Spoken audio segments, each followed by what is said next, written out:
fat tummy. All right, everyone. Welcome to the show. John said he was not ready to go, so we'll just be me and Steve for a few minutes till he corrects his evil ways. Let us know when you're ready. We can't. You let us. You jump up and down and do jumping jacks and tell us you're ready, and we'll let you back. It's sad that I can't see that. So for those of y'all who've never done StreamYard, down at the bottom, if somebody you have to allow so you can see the screen as the host. And the part that y'all missed was when I did that, John goes, JR, welcome to the show. You have actually made it. Flag, it's a beautiful day in the basement. Very nice. Hope everyone's having a great Wednesday. We'll have story time in a minute. We'll let a few people call. Ooh, story time. Yeah. Tell y'all about my adventures and why we are problem solving skills are important for eBay and Amazon resellers. That's the show today. Why fishing is good and why fishing is good in Mexico. Let's talk about that. Good morning, Jimmy D from Waco, Texas. Good morning, Christine, John Carney. Good morning. Good morning. Yo, whoever's from Waco, Texas, throw their ass out. Dude, they may be the new Unabomber. What happened in Waco? That was a long time ago. Well, most of the kids in the room wouldn't know, but that's not the Unabomber. That was Koresh. That was David Koresh. The Unabomber. There may be a little gunfight or something going on. Tom, Mike, Eric, Jacob, what's up? Good morning. All right.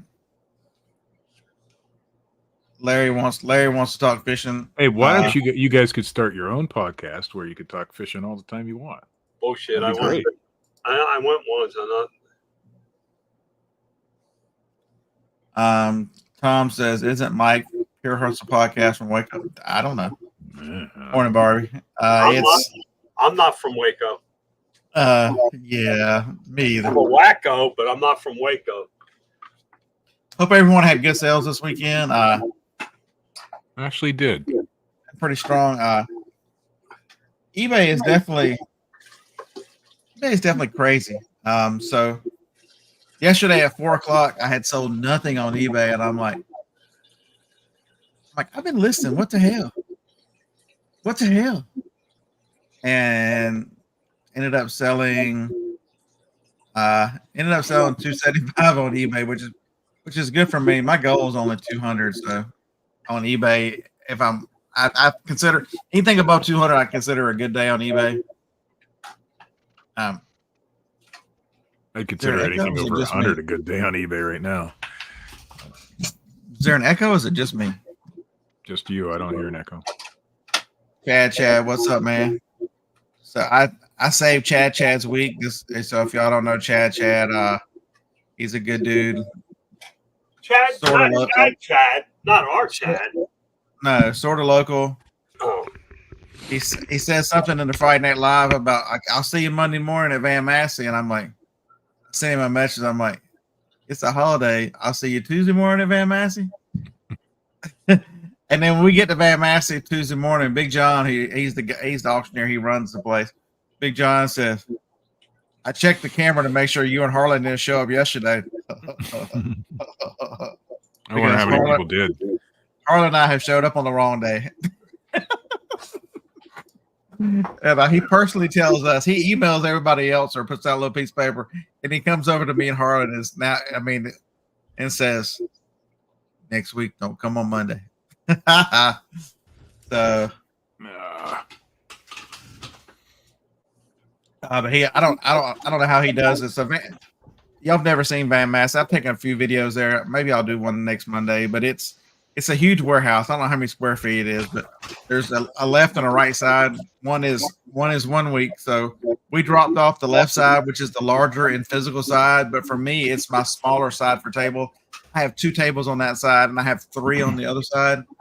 So this week will be the bigger. When I go this coming Monday, I'll have 3 tables to fill up versus the 2. Harlan's exact opposite. He has 3 this coming week, but he has 4.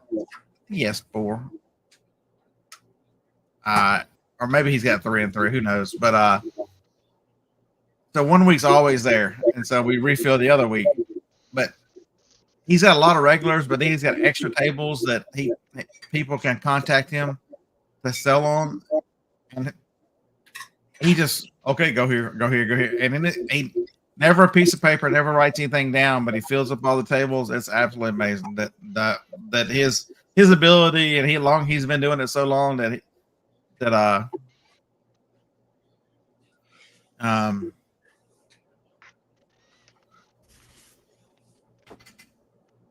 so Lag says more capital and collectibles to hold. MTG, Lego, and Pokemon, those are decent ones. They all do well over time. But so Martha says, good morning. Trees blew down around her. High wind instant. We had one of those Saturday morning and Saturday night. It was, or maybe it was Sunday night. Sunday, they canceled all the parades around here because they thought there was going to be some severe weather. It lasted about 10 minutes, and that was it. Yeah, I got up to go to yard sales. There was like 6 or 7, maybe max here, and looked at the radar, and there was a huge line of red coming this way. And I should say Monday. It lasted to like 7:30, but man, it was fierce. Covered the driveway with sticks, and then tornado warnings again Sunday night. I never woke up. I slept through all that. So, chat, it's 2400. It used to be 2400. It's more like, let's see how many are this week. So this week is the small side, social media, auctions, Van Massey, and it's just vanmassey.com. Y'all can follow along the auction if you'd like. Go by. This one, there's thousands of bidders each week. This week there are 2,558 lots, and next week's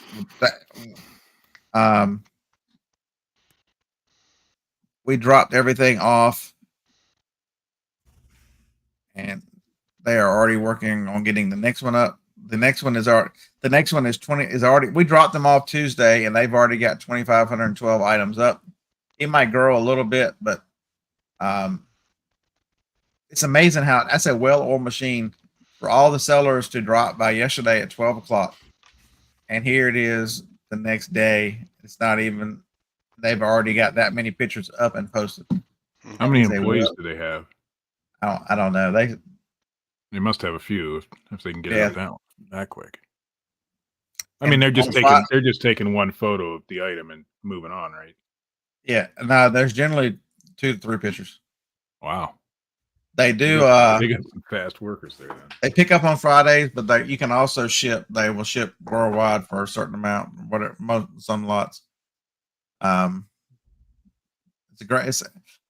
If you study that and reproduce that in your area, you know, the hard part is driving the traffic, but because this thing's been going for 8, 10, 12 years. So they have systems and processes in place that help them run this company at this pace. I don't know. Big John just feels it out in his head. So, you know, you can do it all in your head.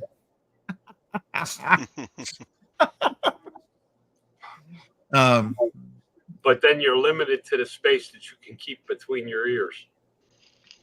In some of the cases of the panel here, it may only be table. So, Scott, if at the end of the auction, does the auction people gather up all the items that one person bought and put them together in a place? As the day goes on, but they have 6 or 8 people on Fridays. When you get there, you go and pay, and they'll give you your sheet, and somebody will take you around to pick up all your lots. Oh, so it's and then as the day goes on, they will put them together. I don't ever go pick mine up. Anything I buy, they just put on my next set of tables. And so, like, I bought a video camera this past week. I picked up a high 8 Sony for $5. When I got there this week, it was not waiting on a table, but on my recap sheet and my payment sheet, it said front shelf number 2 or whatever. And so I just picked it up as I walked out. I see that peddling profits. I'll look into that. Donna Potter, Department of Agriculture. I got it. But I'm going to do them anyway. I've decided I'm going to do them anyway. And, you know. All right, so problem solving. 55 people watching. That's good enough. Problem, night before last. Couldn't sleep, kind of warm in the house. Went and turned the air conditioner down. It never really cooled off. I got like an hour and a half sleep and wandering and laying down. Finally got up and went to the auction Tuesday morning. Last night, the house feels like it's almost cool, but it's not quite. Fell asleep at 8 o'clock. The little heater woke me up at 11:30. Couldn't go back to sleep. By little heater, I mean Phoebe. It was still warm. It was like 71, 72 in the house. I'm like, I wish I had my little mattress. It's over at the storage building. I can't get in the storage building after 11 o'clock because there's controlled access from like 10 to 6. I'm like, so I can't put an air mattress out here because I would sleep in the building because the air conditioner out here works great. And I'm thinking. So out the front door I go get the hand truck, drag the hand truck into the living room, scoop up one of the recliners, and I'm in my flip-flops, a pair of shorts, and a hand truck with a recliner out the front door. I don't know if my neighbors saw it. They thought I was probably crazier than I normally am. And I drug the recliner. You can't see it, but it's on the other side over there because the way the air conditioner points, because of the stairs, the air flows better on that side. And you can turn the swing off so it blows air directly. So I turned the air down to 67 and put the lazy boy on the other side. And yeah. Took a couple shots of Old Smoky and out.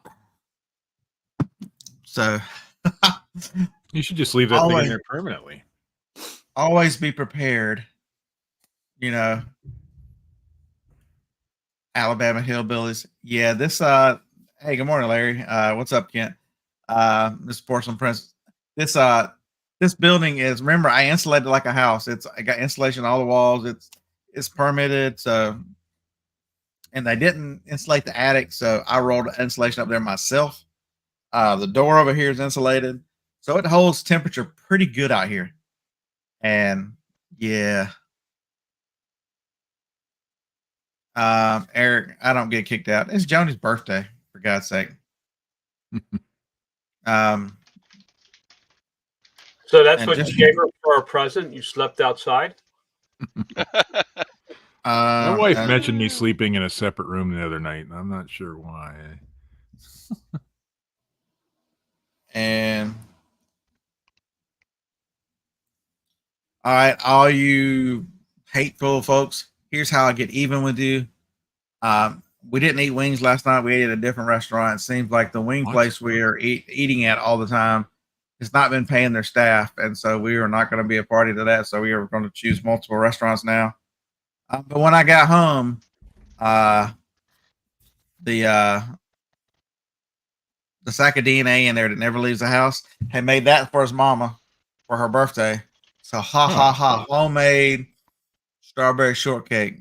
His culinary skills are exceptional. Oh, that looks so keto friendly. Oh, it was. It was, and it's going to be keto friendly for breakfast too, you suckers.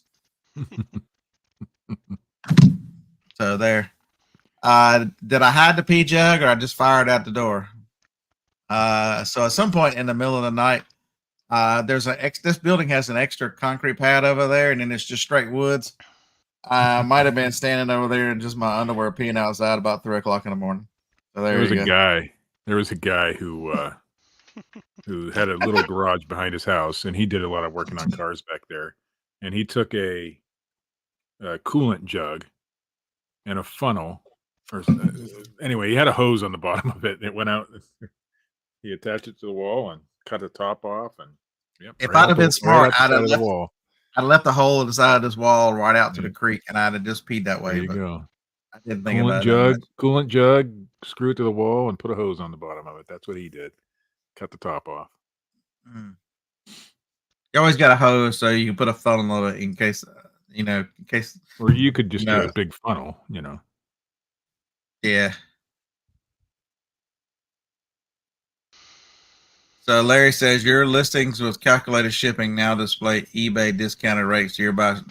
They shouldn't. Even if you opted out of that, did they show that? I opted out, so we'll see. Let me go look at one. I don't think I even have one. I do so much free shipping. I don't think I even have one. I have a few. If they do that, on heavier stuff. If they do, that is something we need to bombard eBay for business, and we need to start pounding eBay about this, because the thing that bothers me the most about eBay, Amazon will just hit you with more fees, and they have no quarrels about them taking your money, and they will fee you to death. Just look at the new shipping and how the shipping stuff is set up. Amazon is very upfront. We're raising the fees. We don't care. eBay, on the other hand, goes, you know what? We got a problem. We got a problem. It's the seller's problem again. Let's you need to share your discount. So the problem with the share of the discount, and here's my whole problem with the share and the discount is, normally if I did that, I'm just charging shipping, because I understand there's a discount, so that generally covers my supplies and my time. And so at what point does eBay allow me to be the business owner and the business operator and to make business decisions for whether I want, I understand that shipping costs are sensitive, and the more I can pass on, the cheaper an item I can get. That's why I've shipped all back to free for the most part, just because the hell with eBay.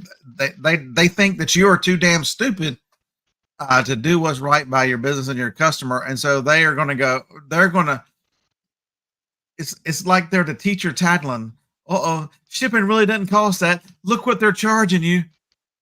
If you're the middleman, eBay, if you're the middleman facilitating a transaction between a buyer and a seller, stop fucking the seller. Stop going, look, you dumb son of a bitch. You could get it for this. I found one.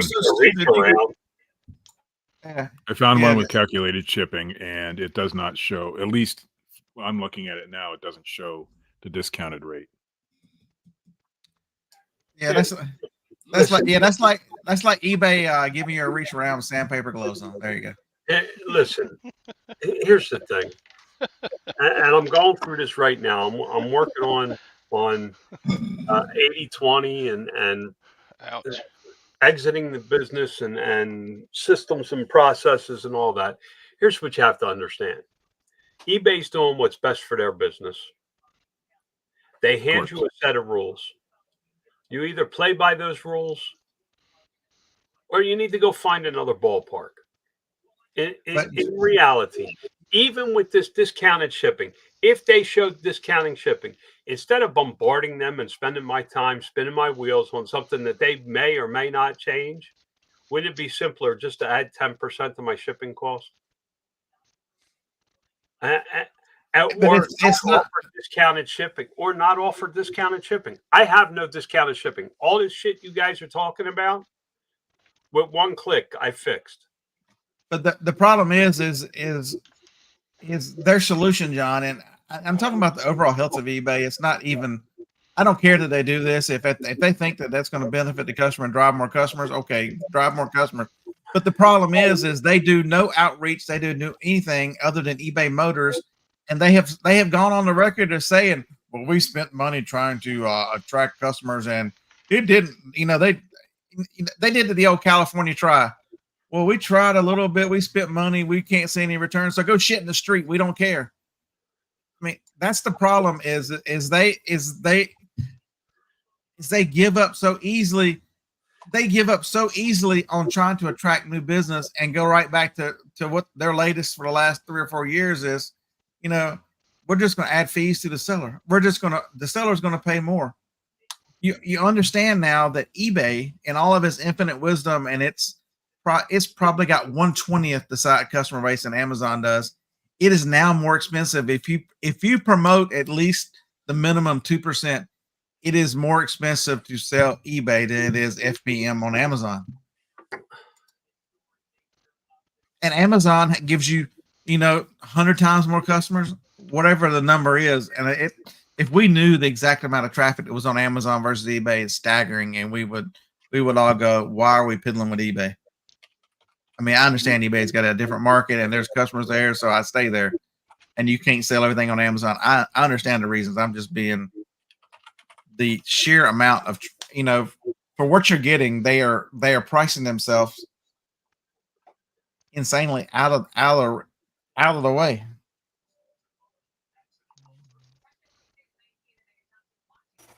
Yeah, I feel it didn't work for us. We couldn't figure it out. So we want you to do it, but you give us the money and we will promote outside the platform for you. Well, eBay, how are you going to do that? That we can't explain it. We're just doing it. Pay us. Hello? Very frustrating. The only commercials I've ever seen for eBay outside of eBay is eBay authentication and eBay Motors. That's it. That's it. And those eBay authentication commercials suck. I don't get them. They're weird. They suck. They're not drawing anybody in, is what I'm saying. So in your business, how do you, a lot of these things, title of the show's problem solving skills. Last night, my problem solving skills were drag a recliner out here so I can get some rest. So I'll be nice and pissy this morning. But the answer to that is learn shipping rates and don't use calculated shipping. That's really the answer, is to be selective on calculated shipping. Because the one thing I can tell you about calculated shipping is even if they show the discounted rates, most of the time you still make money, because their rates are so awful. Yeah. Most people, it is the craziest stuff. Next time you want to just have kicks and giggles when you're setting up a listing, if you do a sell somewhere or sell one like this, and select on calculated shipping and look at the rates that the last seller put in there, it's no wonder eBay has to step in like this, because I'll have something that's the size of my cell phone and they'll say it's like 10 pounds and it fits in a 24 by 12 by 12 box. Yeah. So Kent says they were all over F1 this past weekend. Yeah, don't do sports. They did not focus. They did not anything University of Alabama. They did not advertise on last week, so I didn't see it. I don't even watch TV. If it's Hulu or Netflix or YouTube, that's the only time I see commercials. So I did see them on Instagram. I saw eBay Motors on Instagram a couple times last week.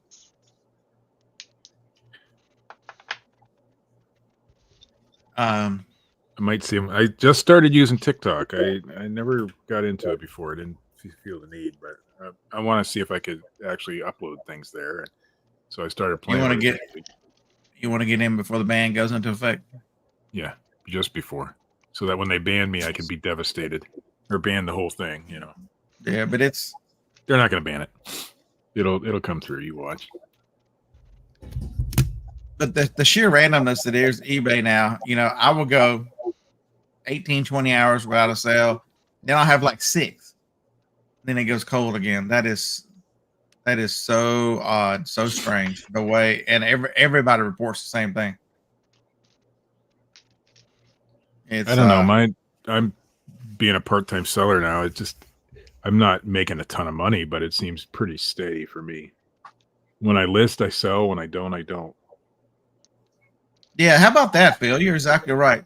eBay, where is my discount for when you charge me for placement and for promoting listings and everything, and you put other people's items on my ads? Where is my part of that advertising dollar that you collected, that you advertised on me?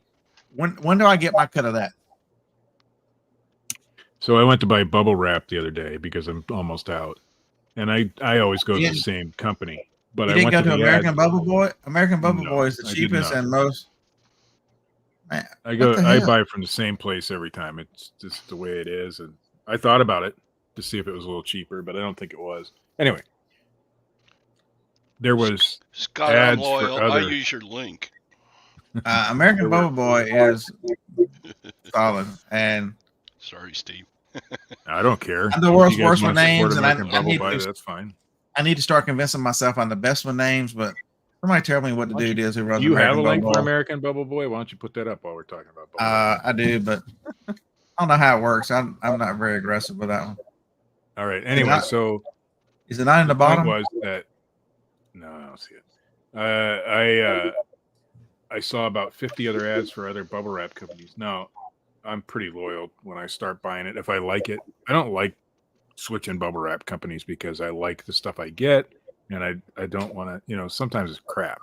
So, but anyway, Okay. there was a lot of other ads, and I went through a few of them just to see. But there was a American lot. Bubble Boy / bearded picker. But next time, maybe I will try. I'll try American Bubble Boy just to see. Yeah. Kenny, Lenny, and Joel. Joel is. I met him in Cincinnati. Really smart guy. Really was thinking about doing some other stuff. So he was, asking his people who use his service, what kind of things do you buy? And if Joni wasn't so irritating and kept yelling at me, she was ready to leave and wouldn't let me talk to Joel. I would have talked to him even more. They are very efficient with their shipping as well. I like supporting people that are good people and are whenever the bubble wrap controversy went down, they were the most accurate company with the amount what they said they sent you. So there's something to that, and their prices are very, very competitive. It's hard to beat their prices. I tried it. I've looked all over it. You don't beat them. I paid $33 for 700 feet. I don't know what they charge. We'll go look. Let's go see. But the company I buy from, I believe, is based out of Ohio, and I get it within 2 days or a day, really, usually. Okay, so American Bubble Boy, bubble wrap. Was it? Small, medium, large? Yeah, my American Bubble Boy comes out I of buy small bubbles. From a warehouse In a 90 12-inch. miles away, so it gets here. So they 1,050 square feet of the small, 12 feet wide is $49. The stuff I buy would be about 38. It says, so they're competitive, close. See, it doesn't make any sense. Because I would have given you because you can buy 700 square feet for $48, which didn't sound. Well, that's 24. Hold on. I'm on the 12. It's $48, but if you buy the 1,000, it's $49. So for $1, you get. Oh, you're on the 3/16-inch bubbles. I buy the 1/8. I just buy the small stuff because I don't sell a lot of big, heavy duty. So for $40, Steve, 1/8. But that's where it says local pickup. It's $38. Yeah. Say I would have saved you money. No, I spent 33. Well, 30. Yeah, well, about 38 with tax.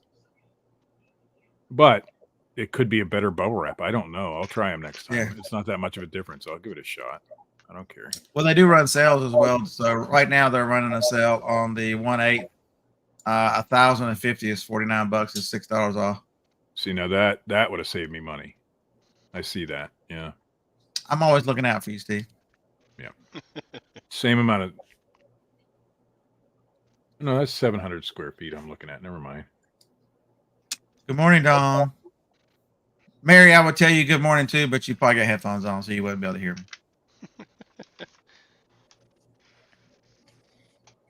I do like. So I got foam rolls. Need to order some more foam. That's all I have left of my four foam rolls right there. Like y'all can see my cursor back on the back wall. That stuff works exceptionally well. I do like using that. And I've slowed down using it because, I don't want to run out.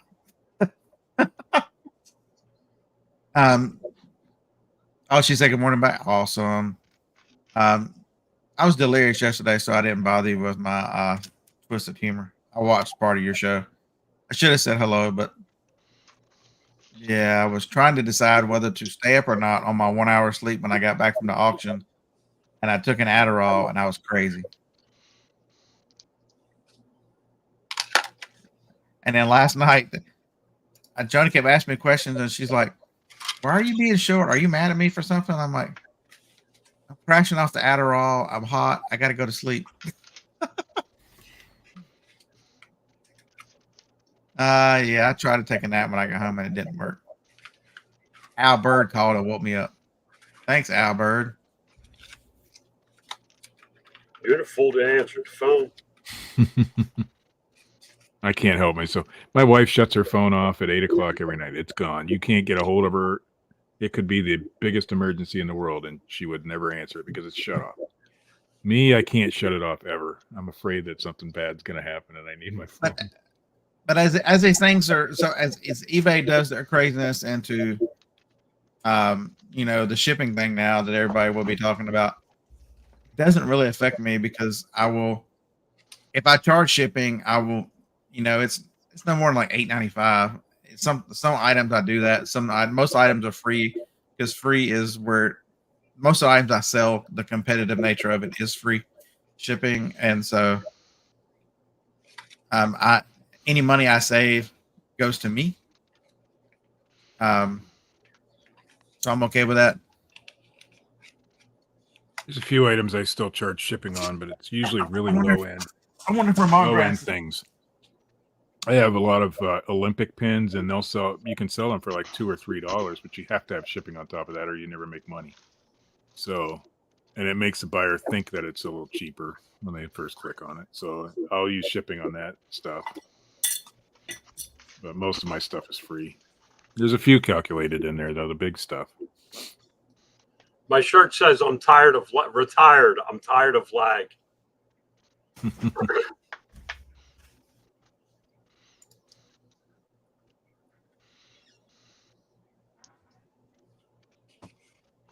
I'm not mowing grass. I'm not retired. I've always been tired. So I am not mowing grass yet. Well, I would take the camera out there. I would take the camera out there and show you my finds at the thrift store yesterday, but they're still in the truck. So yesterday, sounds like a video to me. So we went to a different restaurant, and it was nowhere near where the old one. So where Tracy and I always meet every Tuesday because it's old dudes day at the thrift store, and we get 25% off.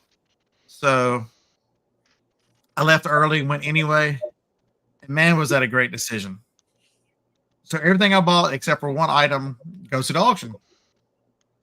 So I picked up I'm walking through, and the first thing I see is a stainless steel step trash can, one of the big ones. Those things sell amazingly well. Have y'all tried to buy a new trash can lately? How expensive they are? I just use the Walmart bags. You cheap bastard. So those trash cans are $60 to $70, and they sell very well at the auction. So I picked one up for $10. Remember, I'm going to get 25% off everything. So really, that was $7.50. Next thing up, I'm walking, and there's an edger with a 3.5 horsepower Briggs and Stratton on it.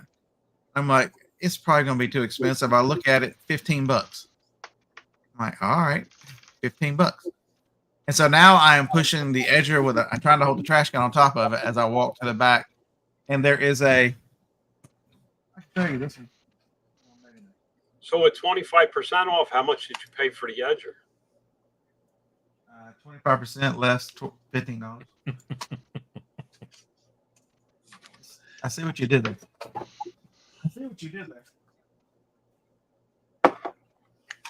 It's not going to work. How do you lose stuff? I have a router right here somewhere. And it's like a router in a box, and I could have just showed you the other one I had, but I can't find the other one because I listed the damn thing. So it was a $10 router. The router sells on eBay for $40 to $60. I bought 2 puzzles that were new sealed. So Christian stuff does very well at the auction, and one of them is a 1,000 piece of the Last Supper. And so that one I'll do. The last puzzle I sent up there got like $13 new sealed. So So the puzzles were $2 or $3 each, John. So that would have been like $2.25. Does that help you any? Yeah. I picked up What were you saying? I'm not paying you any attention at all. a filing cabinet. For $10, they had a filing cabinet. It was a Han filing cabinet. Filing cabinets do very well at the auction, especially Hans, because they are heavy duty. And then for all of you animal lovers out there, they had a rabbit enclosure. We had the bottles and the feeding things and all the stuff in it, and it had been marked down to $20, so that made it 15, John. And new on eBay, just the enclosure by itself is $130. Was the cheapest price I could find. Yeah, but you need rabbit mats in there. I happen to know a guy that sells reusable rabbit mats for pens. All that stuff's in there. Oh, the bottles. Yeah, these are new, and you can get pink ones, or you can get teal ones, or I happen to know a guy that sells them. He has his own brand. He has his own brand of them and everything. And there was something else. What else did I buy? Oh, so there were shoes. So there was a pair of Adidas Yeezys. They were $8, so that made them $6, John. There was a pair of really nice, almost. You can't do 25% off 15 in your head. So wait, were the Yeezys legit? 11 and a quarter. They were legit for the auction. Yes. Gotcha. They were a new pair of Crocs. They were $8, so it makes them $6, John. When women's Crocs, they're like the sandal looking ones. Never been worn. And then a pair of Skechers, really nice looking Skechers shoes. I mean, I looked at them. I'm like, they've been worn like one store. They were $6 as well. So I got all those shoes if they're in really nice shape, do very well at the auction. So all those are going. Don, you're 100% correct. If you don't, everybody goes, man, I wish I had your local auction. I could buy stuff. I can tell you one thing you've got antique booths and those kind of things that you could fill up with bigger items you don't want to ship, items that, you want to try things with. It gives you a new place to buy things. So our buddy Rat Bastard, for those of you who don't go Tuesday nights, y'all don't, Rick probably has never seen me on YouTube. Does very well. Has a antique booth down other end of town and fills it up through yard sales and auctions and stuff. And he's got a really good eye, so he finds great stuff at yard sales to stick in there. I don't have this. Figure out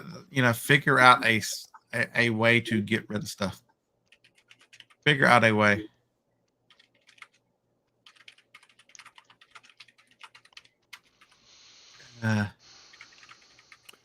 Last time I went to the Goodwill, I got an old vintage Pioneer stereo receiver for $8. It sells for about $3.50 on eBay.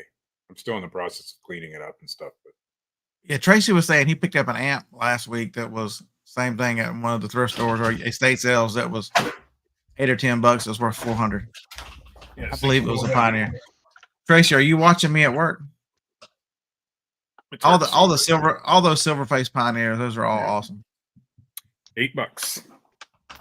I love the retro look of all those things. And it's our overpriced. 5% off that. I don't know. Was it 25% off day, Steve? He's not old enough to get the discount. I am if I pretend. I've actually gone into thrift stores before. There's a younger cashier, and they thought I was old enough to get the discount. If they're going to give it to me, I'm not going to argue with it. But yeah, so it was a good day. So I'm glad I did not skip the thrift store. I'm glad I left here a few minutes early to still incorporate that. The last 3 times I've gone, I've only bought like 1 or 2 items, and bam. This Tuesday was Super Tuesday. I didn't realize it was Super Tuesday. With that Pioneer, by the way, I had to take that thing apart because the dust inside of that thing, it was thick. I had to go out and buy some canned air and a toothbrush and get it was thick. But it's worth it when you're spending $8 and it's going to go for really good money. I haven't got it listed yet. Only problem I found with it is when you select FM, the light doesn't light up. There's a burnout bulb in it, but the rest of So it works. Philip says, welcome to the show, Philip. Yeah, deoxit is wonderful. It makes that scratchy noise come out of those old stereos. I used finding old school car audio items. So you say these things sell? I use this stuff. There's It a at Walmart. It works great. There's a guy in the Facebook, one of the Facebook groups. All he does is pull the little motors and lights and switches out of cars and U-Pull junkyards, Yep. where they basically say, here, 25 cents, 50 cents, 10 cents. Nothing like stereos. I'm talking about like the interior light and stuff like that. He says he makes $6-7 grand a month selling this stuff. Nice. I bought. It tells you on the side what it is. Look up that number. Yeah. This goes to some We have kind of we have a really, really, really small cash only thrift store in our town. And I went in there a couple of weeks ago and they had a bunch of old school stereo equipment for cars. 8-track players and the aftermarket stuff from back in the day. I haven't even got a chance to really test any of it. I had another one back here. I went to moving stuff last night to get the recliner. I put the recliner on this side because it was easier first. And then when I realized that the airflow is better on the other side, I carried the recliner to the other side.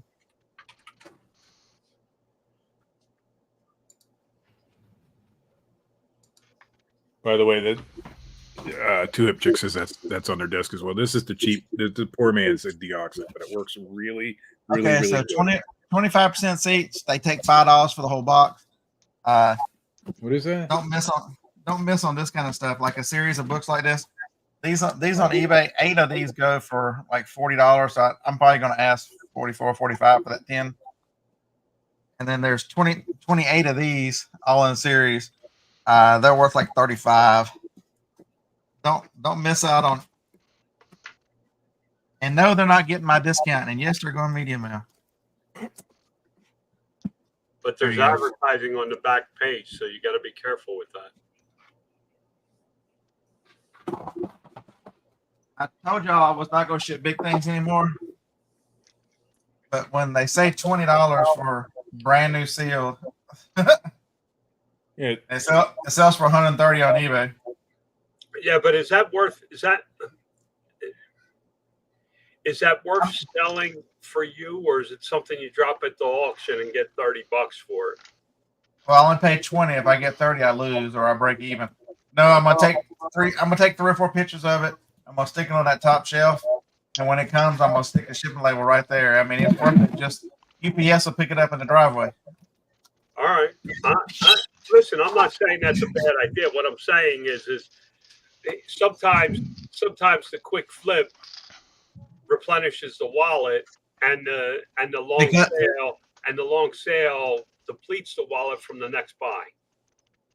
So the long sale on that is it has sales rate like 300%. Okay, that's fine. only 300%. 300%. I'm not arguing with you on this. I'm just saying. Whoa.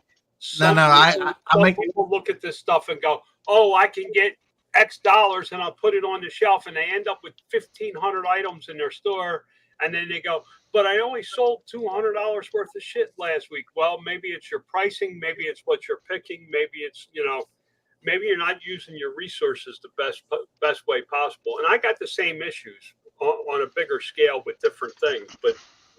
So while you were out, taking the same truths twice, living your best life. Don't be jealous, bitch. I took my eBay store, John, and pared it down by half, and I took half of the items that all the remotes went down, and then I made a lot of decisions on the rest of the stuff, and it's all going to the auction. I'm like, you know what? If I've had it up for a long time, I don't have any money in it. It's just taking up space. So I've made that decision already for over half my eBay store, and I'm making that decision more and more frequently. But that because it's still sealed, and all I have to do is put a label on it. Now I've only got $20 into it, so even if it's selling for $129, I'll sell it for $100. I don't care. You know what I mean? I can make it flip faster. Let's see Lag how many of these. Lag asked, do I still do any picking? Once a picker, always a picker. Yes. I pick stuff up, I scan it, and I set it back down, and I go, yeah, that's stupid for me to even bother with. I have not found the one thing that I do look at a lot is art. I am looking for the piece that's $100 grand that I can buy for $10, but I haven't found it yet. In honesty, I mean, I live in an RV, so there's a space issue to start with, and then my time versus money. My life's no longer about money because I have a business that is able to support me. So I've been doing a lot of thinking along the lines of a Mexican fisherman, if you've ever read the fable or heard the story. So no, I don't pick anything up anymore. I always will. I don't care where I'm at monetarily. I enjoy it. So, but there's lots of things. Like I'm trying to decide now. I've got these pots over here that I picked them up for $25. They are whatever name they are. They're worth $30 a piece. I'm thinking about they've been sitting there for well over a month, and I haven't listed them. I'm like, you know what? I need to label what they are and run them to the auction just to see what happens, because I won't lose money, but I know I won't list them. There's only one of them that makes sense. There's only one of them that makes sense. Is the Magnolite over there is worth $200. It needs to go on eBay, but the other ones. Mr. Sadie, that's pretty easy. We usually go to Tropicana. So also at the thrift store yesterday, also $4 each. So John, that'll be $3 for you. 2 Revere frying pans, copper bottom frying pans. They do very well at the auction. So for 10 minutes of cleaning the 2 bottoms, turn the bottoms back to copper with salt and vinegar. Somebody told me ketchup works, so I'm gonna try ketchup this time. Texas Bandit brings up a good point, John. Sometimes I think your way of looking at the world has far surpassed this type of process. You are no longer the lone seller. You are corporate America. Yeah, I'm pretty. But I said from the beginning I was going to be corporate America. So I take that as a compliment. And I know you meant it. You didn't mean any harm in that. But it's, John, I think we all need to progress and change, especially as our opportunity to sell on different platforms and different places changes. And I have definitely thought the way you're thinking of, but also, I told you when you hit 50, you were going to start thinking my way. So and not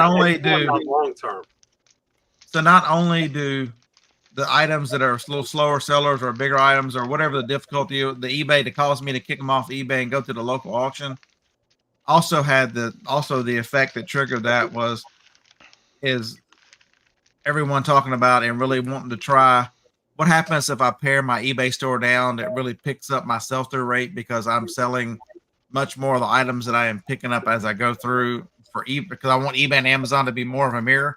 Because I think that is a key to making eBay sell. And everything I sold on eBay yesterday, one was from yard sales. The rest was stuff that I've been picking up that didn't go on Amazon. And of 2 of those items were items that I have multiples of, which is really nice. My eBay store does look different since you went on the cruise.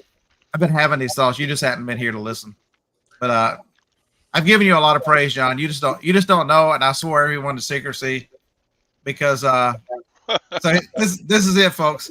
So when I sent the link out, first one on is John, and I'm sitting there thinking I'm probably gonna get a lecture from John, but he don't know that I already agree with him. So John says, this new book you picked, you need to pick another book, and I'm like, did I make a mistake that bad? I picked one book that was hard to describe, and he said, after the first 10 pages, it's all about systems and processes. And I'm like, that tells me right there for the last month on the boat, John was not able to listen to, because I've talked a lot about systems and processes over the last month while you've been gone, John. And really, by the end of the weekend, I will have this building. It doesn't look like it now. It looks different behind me, and the tubs are empty.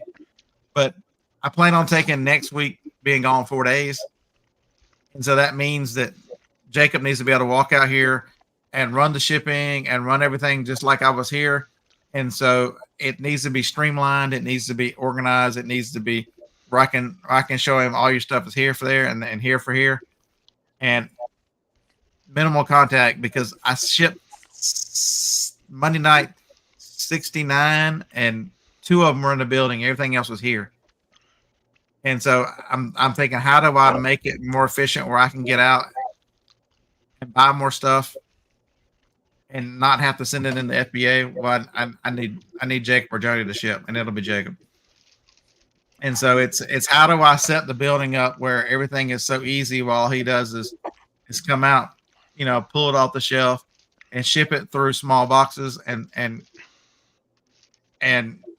they already know how to have UPS come pick it up here.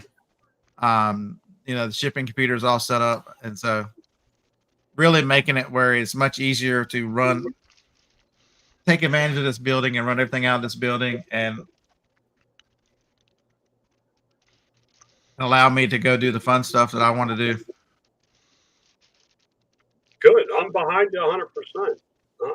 But it also meant really paring down the eBay store to really understand, if I want to run some more other stuff, I think I need to use it. I've got a second eBay store. I need to put more stuff on it, the long-term stuff, so it doesn't negatively affect the current stuff that I pick up. Hi, White Tree Sales. Hey, good morning, Salem, New Hampshire. Yeah, I've been there.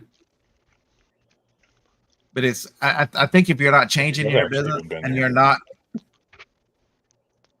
and if you're not, how about organization? You don't necessarily need an inventory system and organization because you can look over on the shelves and find it.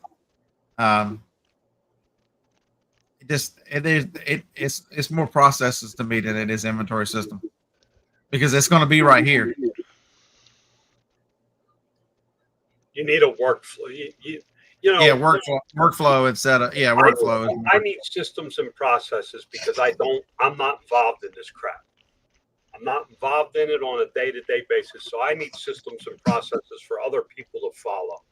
What you need what most people need in this size business, or the size business that you have, is processes that lead to a workflow for somebody close to you, family member, friend, somebody. When we hire, we start within our circle. We start with our family and our friends. Mm-hmm. If you notice, my business is always limited to growth because of employees. I am not good with employees.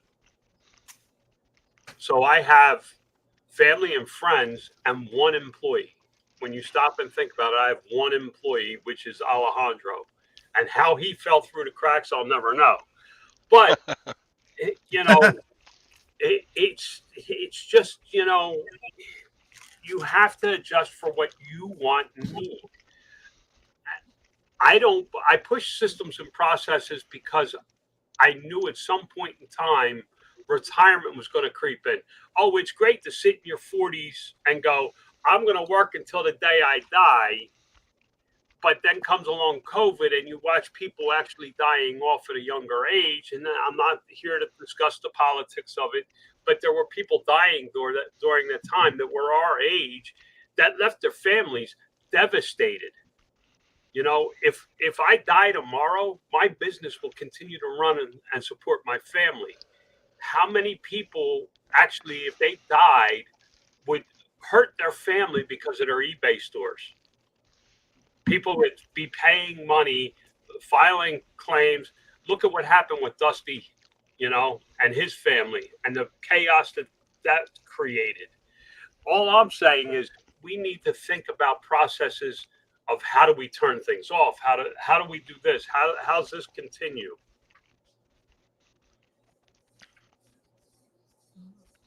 And I agree. You no longer own the business. The company owns the business, and he's right. Yeah, I got a customer whose child has been wearing a pair of Nikes for 3 weeks, and thinks that wants to return them because the stripe is peeled off at the top. And you should see the side of the shoes. The side of the shoes have got dirt all over the side of them. There's no telling what this kid has done with these shoes, but it's a problem with the shoes. And eBay sent you a message. Amazon sent you a message now saying this issue is unresolved with the customer. I told the customer return policy is return them in the same condition, 100% refund. It's not unusual if you've got a small child who wears a size 5 shoe to wear out a pair of shoes in 3 weeks. This is not the shoe's fault.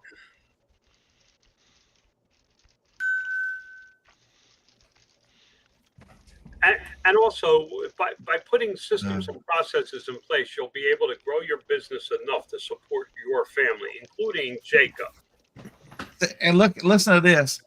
Hello, the sneakers we recently ordered are defective. The swoosh is peeling off after only 2 weeks of wear. I contacted Nike and was told to go to the seller on Amazon. I said, you can return it. It must be. They have been worn for 3 weeks now, and the side is peeling. So now we've gone from 2 weeks to 3 weeks in a matter of 24 hours. Yeah. And you have to understand, when I started this, I had a plan to have a company that owned a business. I really did. I did not want to be an employee. I did not want to work. I did not want to do any of this. My goal has always been to have a machine that runs for me so that I can enjoy my life. Like Mr. Sadie said, pick a casino I'm going to. I'll be going to the casino at some point today to play my poker and smoke a cigar.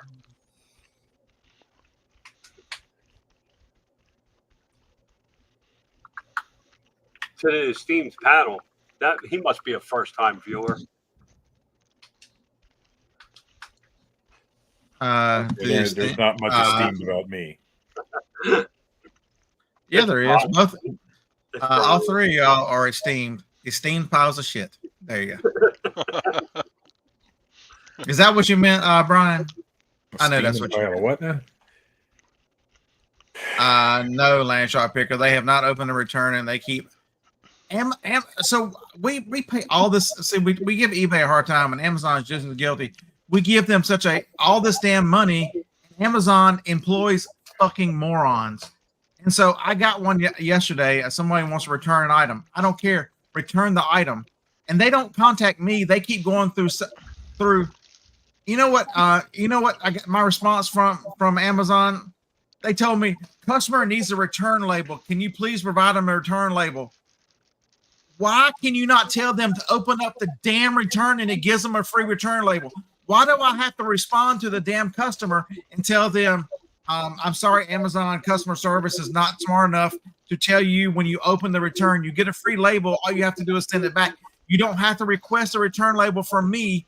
The system automatically generates this. Why does Amazon customer service go send me, been contacted by the customer and then sends me a message, which I'm required to respond to within 24 hours, just to say, when you open a return, you get a free label?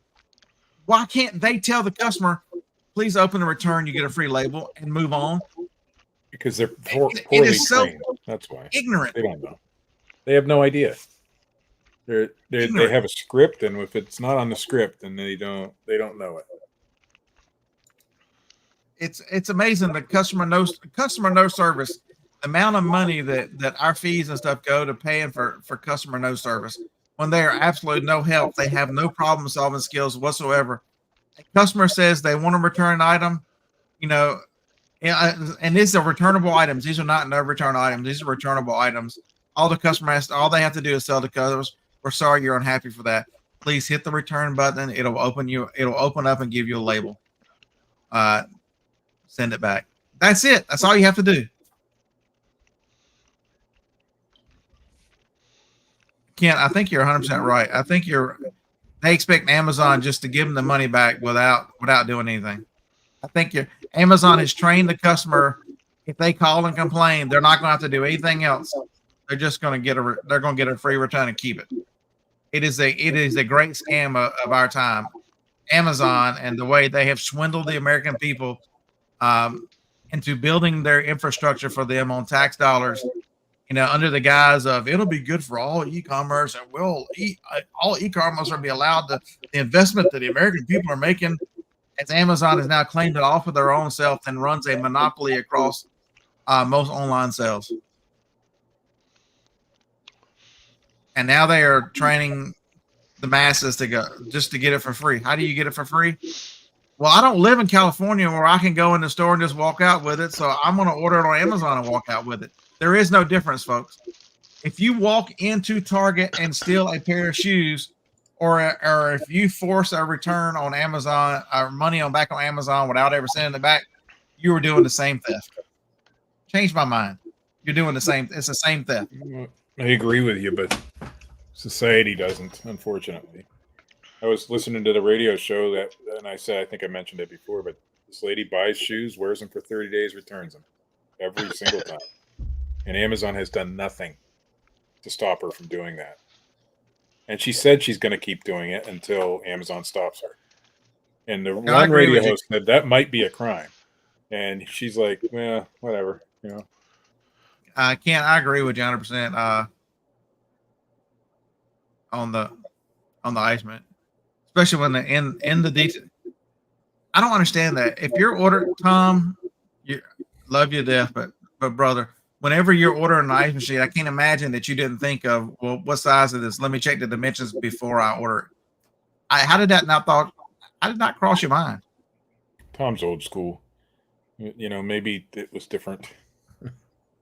I do have a lot of issues with older people and returns when they don't understand the process. Did you just say Todd doesn't know how to order? Is that what you just said? Shut up, Steve. I said Tom. But he blames Roberta. Yeah, I know. It is what it is, though. He said over and over, I didn't order it. Roberta did. Absolutely. That's what they heard. Yeah, it's and common sense is gone, and nobody has any responsibility. That's the problem that's killing America. There's nobody's responsible for anything. It's I'm sorry your team's in last place. Here's your participation. This is where this all began, folks. I can 100% guarantee you the downfall of society began with a participation trophy. No, it didn't.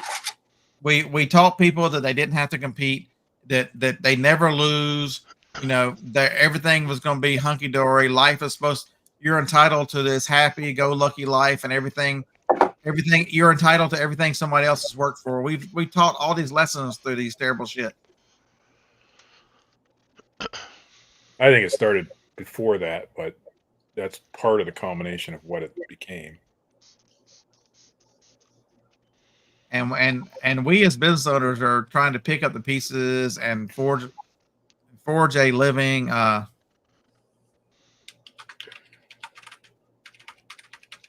Brian, Amazon is being investigated for antitrust as well. Don't miss the fact that it's going to take a lot more time to break up Amazon than Ticketmaster. But that's why I say you're not going to be able to break up Amazon. They might force a divestment of, like they did AT&T. I think they're going to, John. Nope. Here's why. You have to study how Bezos set the company up. How many CEOs does Amazon have? No clue. Not one. Not one. He built the company to be broken up.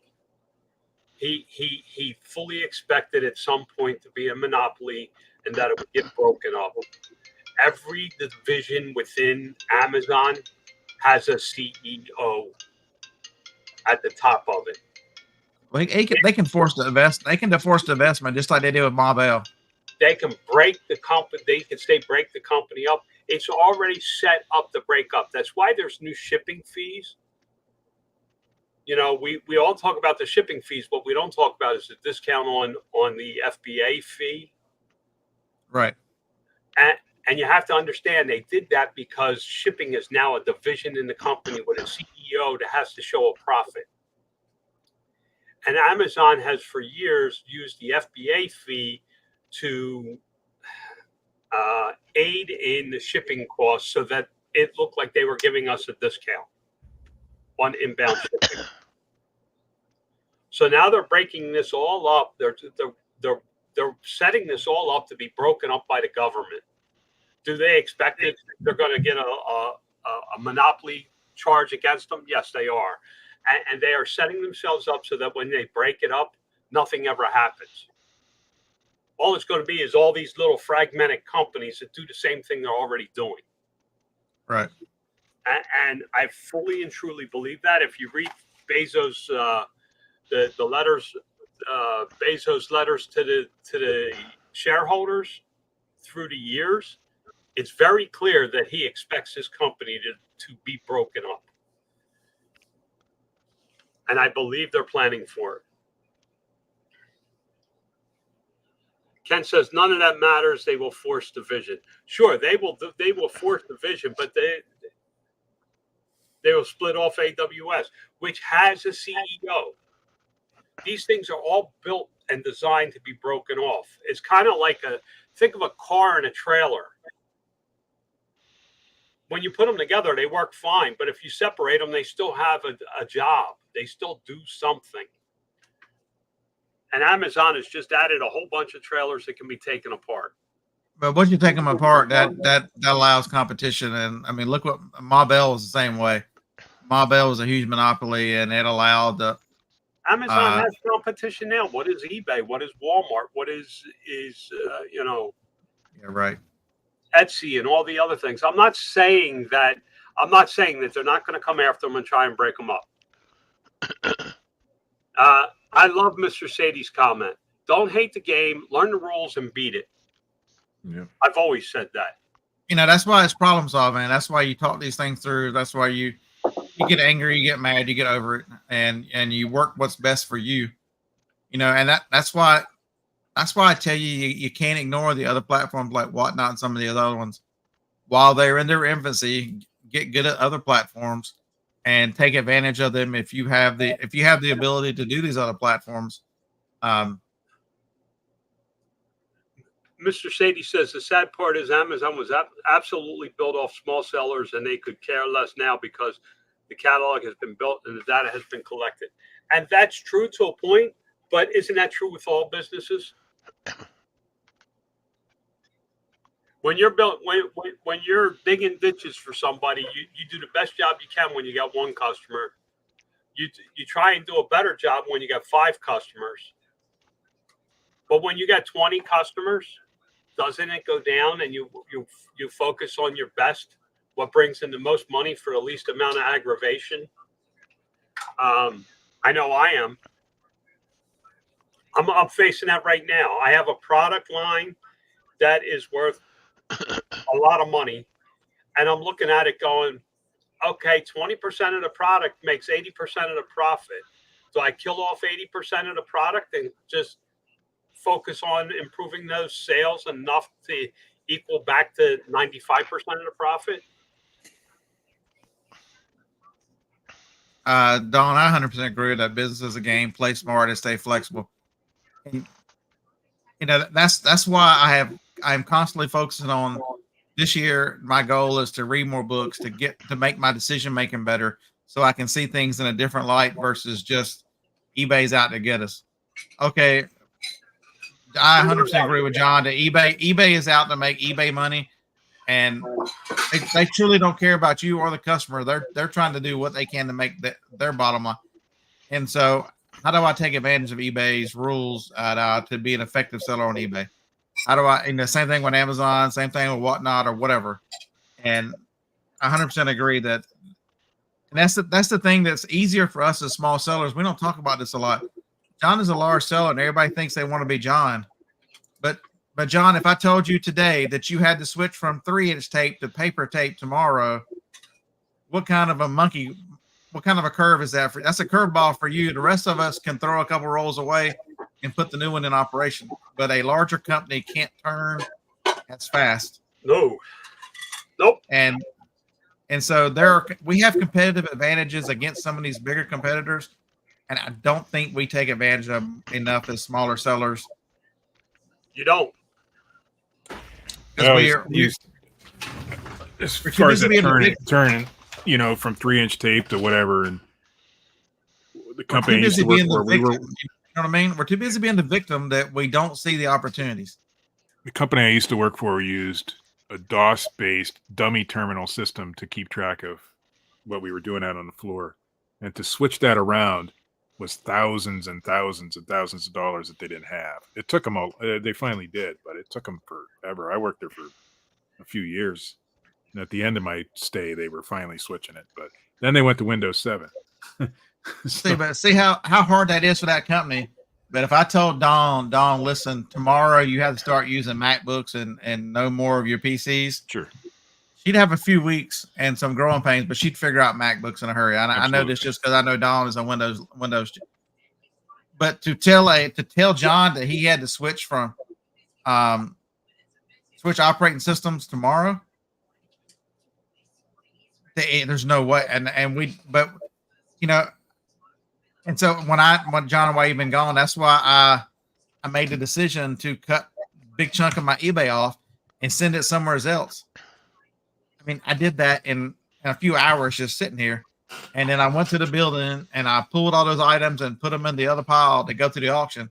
And, you know, within 24 hours, I was done with that part of it.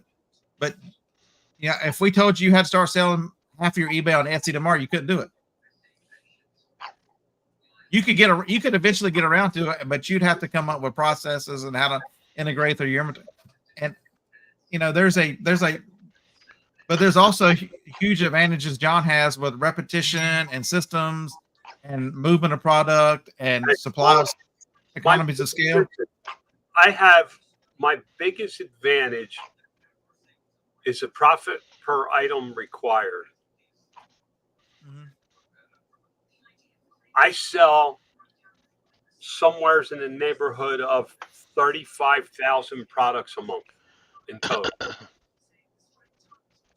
How much do I need to make per unit to have a decent income? Right. Versus you selling 50 products a month, how much you have to make per item to make the same profit? Right. It's the business models that people confuse. And I talk about this. You know, you can be Walmart or you can be Lamborghini. It's very hard to combine both those models. Where Walmart sells just a ton. Look at Costco. Costco sells everything on a certain markup percentage, and that's it, except for the hot dog and except for the rotisserie chicken, which the CEO's under contract. He can't change the price of. Everything else is just a certain percentage. You know, the shirt is a certain percentage, the laundry detergent, and that's why they sell so much stuff at such great prices. But if you want to go to a Target, there's a difference between Target and Walmart. Target's price is just a little more expensive. You're paying for an experience. They don't sell nearly as much. And it's starting to show because Target is struggling because millionaires are now shopping at Walmart. Because they realize they're buying the same shit at Walmart that they are at Target for less money. I've never understood how Target has made it so well, because Target tries to draw a line between two business models.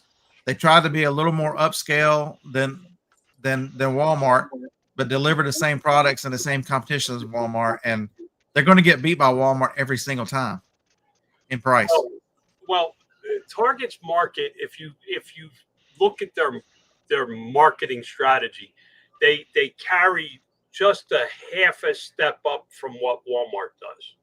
I mean, I understand their private label is a nicer quality, and they're very well known for their private label brands, and their stores are very, very good, and they have a deserved reputation. Mark says they've got better shopping carts. Well, they definitely have better shopping carts.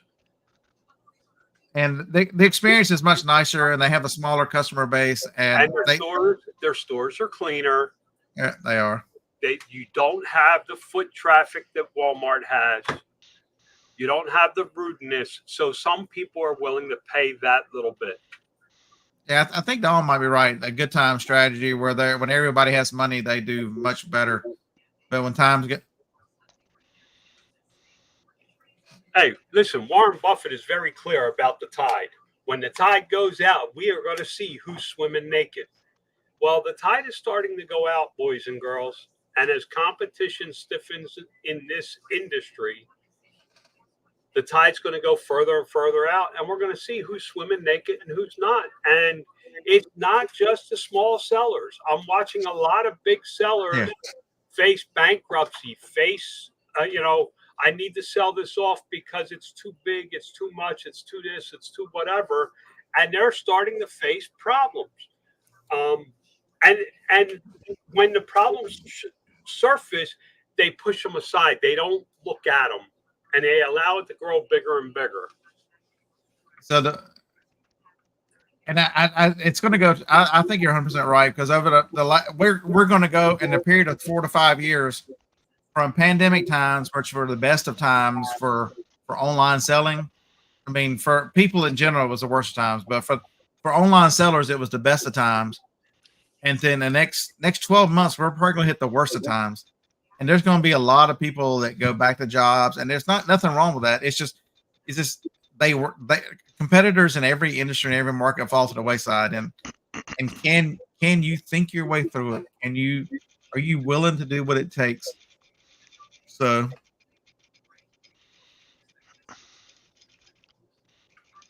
Walmart has a lot of people stocking shelves all the time.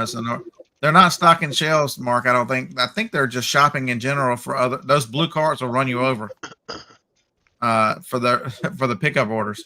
Well, there's a combination of both. Walmart has gone to an all-day shift.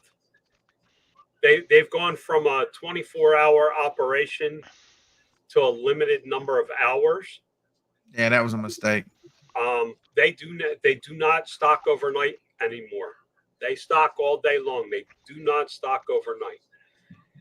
The other thing is they're also gearing up for a no customer store. It's only going to be blue carts and people shopping, and it's going to go to I can't remember the name of the frickin' electronics company. Was it Circuit City? You went in, you said, I want this. You handed somebody a piece of paper, and it came out of the back, and you took it home with you.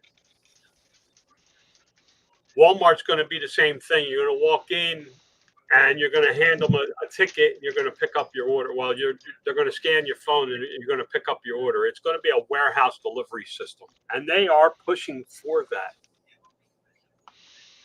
Yeah, Philip uses a new. It's we've been convinced as a society, and it's very wrong. These businesses have pushed so much product and so much.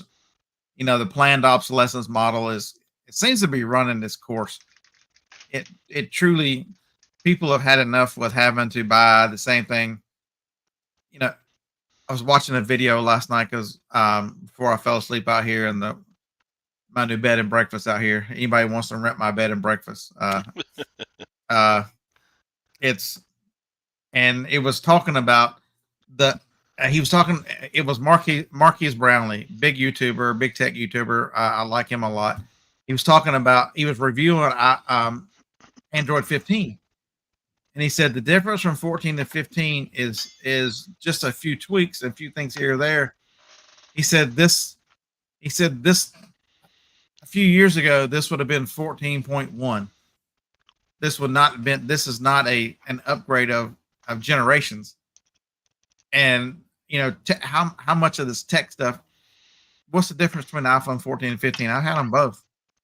I really can't tell you. I can't tell a difference other than the camera on this one has a different camera. So it has a telescopic camera. Other than that, if it did not have that telescopic camera that I use at yard sales, I would not have bought that phone. Harlan, our air conditioner needs Freon and they're going to come out today. And So it was kind of warm outside, and I think you missed the first part of the show where at 11:30 last night I was in the front door pulling my recliner out here. I slept in the building last night on my lazy boy recliner because the air conditioner out here works wonderful. So everybody in the 91, go back in if you missed the first part of the show. Probably about 20 minutes in, where I'll tell the story of having to sleep out here because I woke up hot and couldn't cool off, and the air conditioner needs Freon. But this one doesn't. And I cranked it down to 67 and went to sleep.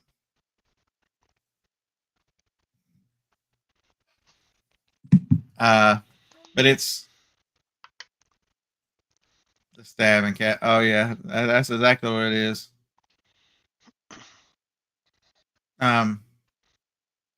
Every store has reserved parking for pickup. Just parking those. To hell with them. There's never anybody in those parking spaces. The hell with them store. What are they going to do? Come tow me while I'm in there shopping?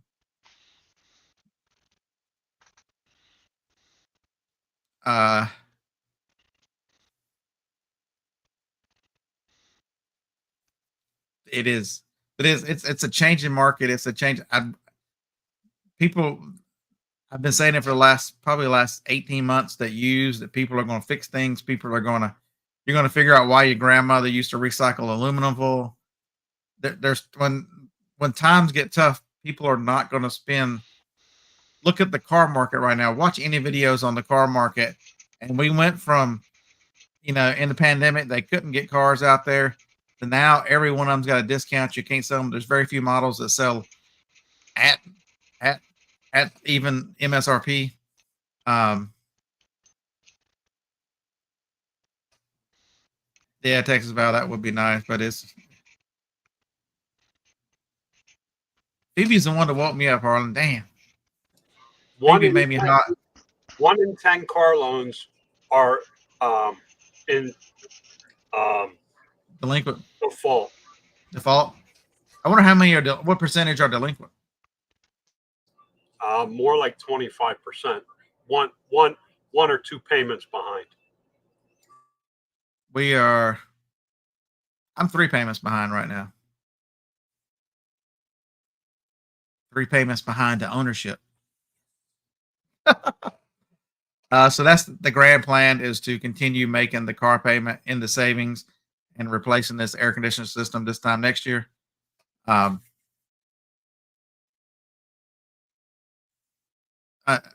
you're 100% right.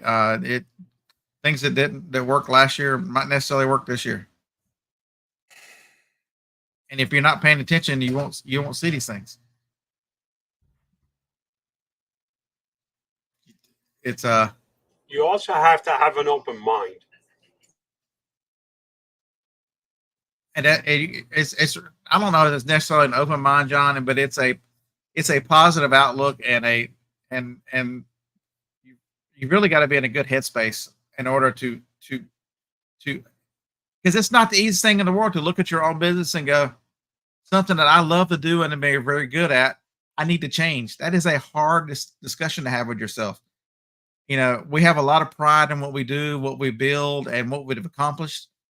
And through no fault of your own, just through changing market conditions and economic conditions, and platform conditions, there's been tweaks that have maybe you're not 100% and that you need to adjust. The businesses that will still be here this time next year are the ones that adjust. You've got to pay attention. People are still going to buy stuff, and they're still going. It's can you make the decisions that are good enough? You can be mad at the marketplaces. I can yell and scream at them on here on Wednesdays just because whatever. But I can tell you the rest of the week, I'm trying to figure out. That's why my eBay. I'm trying to figure out how to make it work more effectively. Our sell-through rate is big with them and right now, and so I'm trying to make my account more sell. If I had there's other people that have huge stores and those models still work. They're not 100% like they were, but I would tell those guys to pay attention. There's things you can do in those stores that will take advantage of the current conditions. There's not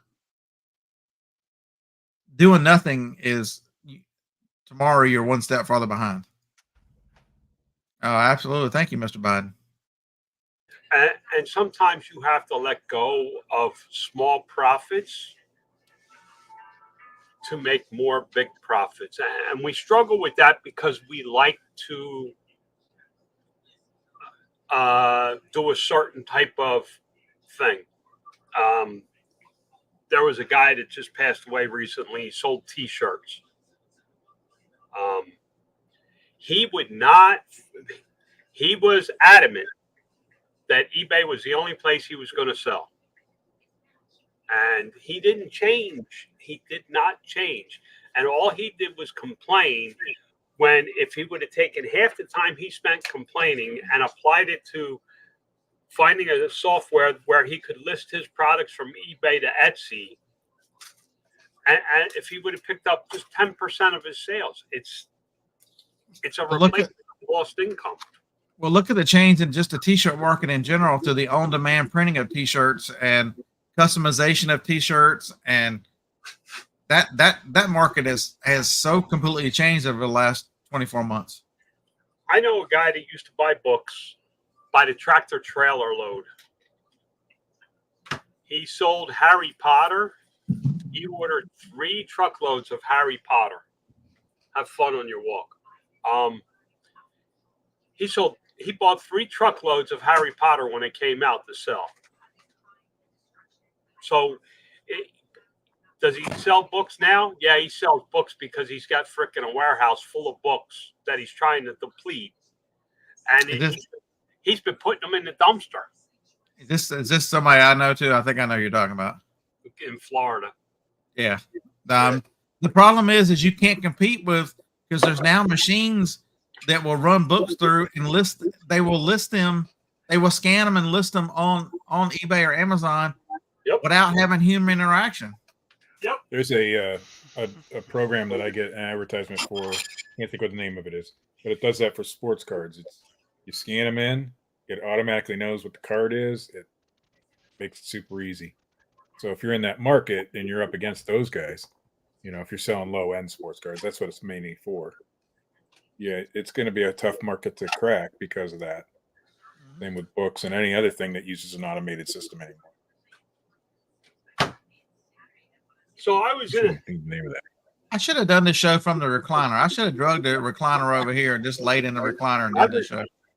I was in an airport the other day, and I don't know which one it was. I've been in so many freaking scratch airports. body parts. You walked in to get into the store. You had to scan a credit card. You walked in, you picked up whatever you wanted, and you left. Was it Amazon did that? No, it wasn't an Amazon store. It was a. They had stores like that.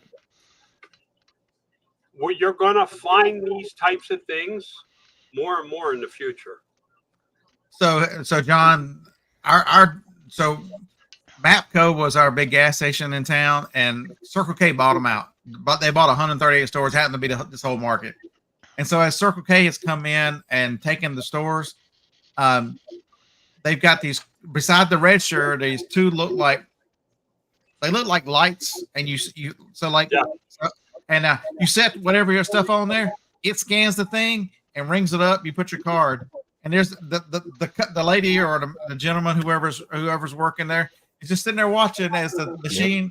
That they will help some people, but for the most part, you just set them on there, and pay and go. I mean, it is amazing. Circle K trying to make that the only way you can pay in their stores. It will be the only way you can pay in their stores. It's neat. I don't know how it does it, but it's pretty cool. Damn right, Larry. Most people convert to a stand-up desk. I'm getting a recliner. Damn right. Sounds good to me. My biggest issue with a recliner is I'd never get out of it. I would love to have a stand-up desk. I'm thinking about it for myself because when I come in this office and I sit down in this chair, I get too comfortable and then I drift off. And I live in this chair. So if I'm not working constantly on something, I will fall asleep, and I'll fall asleep for an hour at a time or something. Doesn't a stand-up desk mean you have to stand up? Dang it, I don't want to do that. Well, that keep me awake. That's the only reason I would do it. I'll Yeah, I'm find a way out for that. to sit down in a chair still. Yeah, I mean, in October, I want to be back full time, so I have to think of ways to make that work without me going back to the same old issues. Flag still in bed. Archie Bunker. Very moisty. Gonna be moisty all next week, starting Saturday, Sunday, Monday, Tuesday, Wednesday. I think here we got rain for like a damn week. That's one of the reasons why I'll be out of here traveling.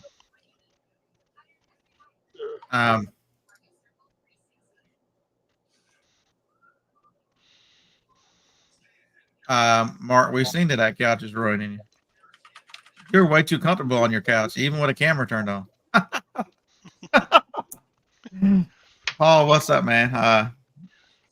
See, Paul's a great example. So Paul had a successful YouTube channel. Well, you can call it successful if you like watching his big self wander around at yard sales. Very good eBay seller, was doing very well on eBay. And decided, you know what?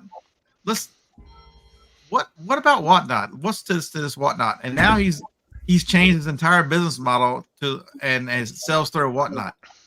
And makes a unique personality, very interesting on Whatnot.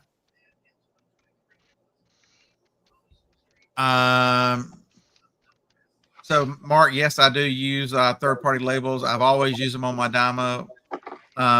You got to have a dymo that's got a 4 with it. Any of the 5s require their labels.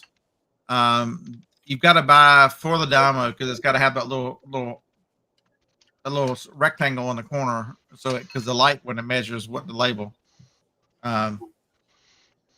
Unique. I was trying to insult Paul without insulting Paul.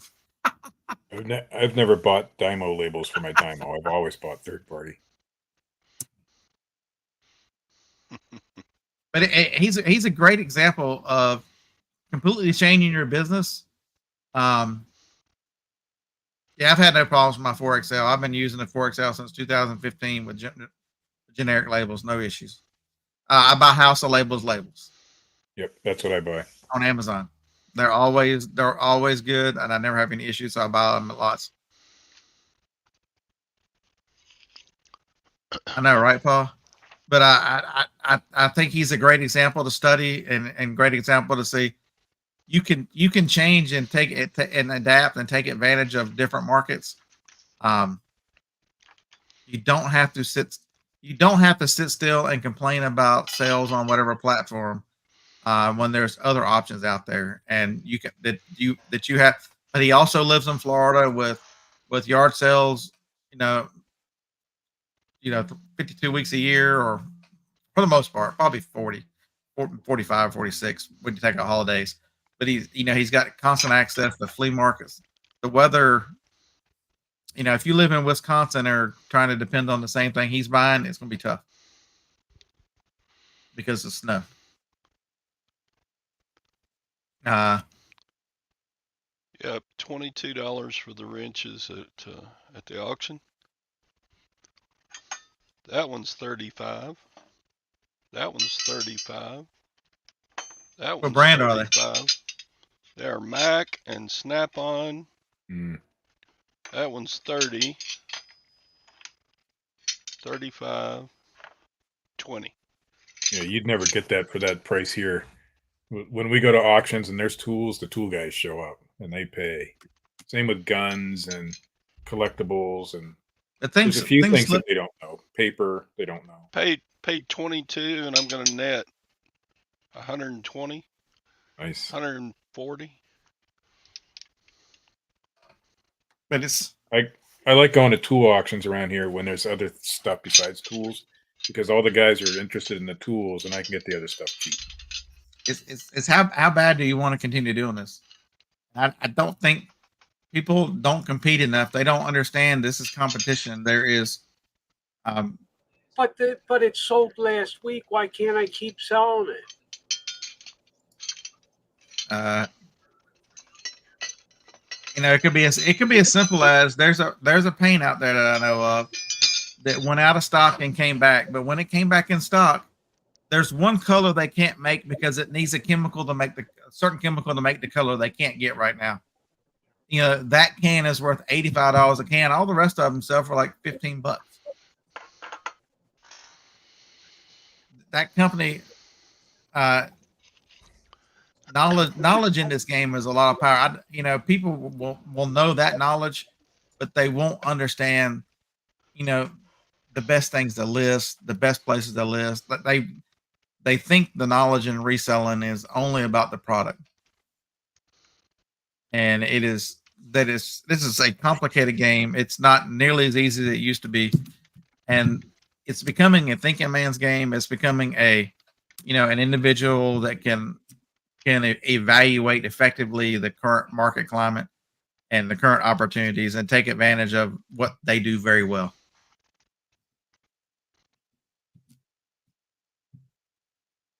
Yeah, that's right. Paul, you don't pick up tools. You sell squishmallows. Come on now. And Pokemon cards and stickers and glass. Those wrenches right there will break all your little glass.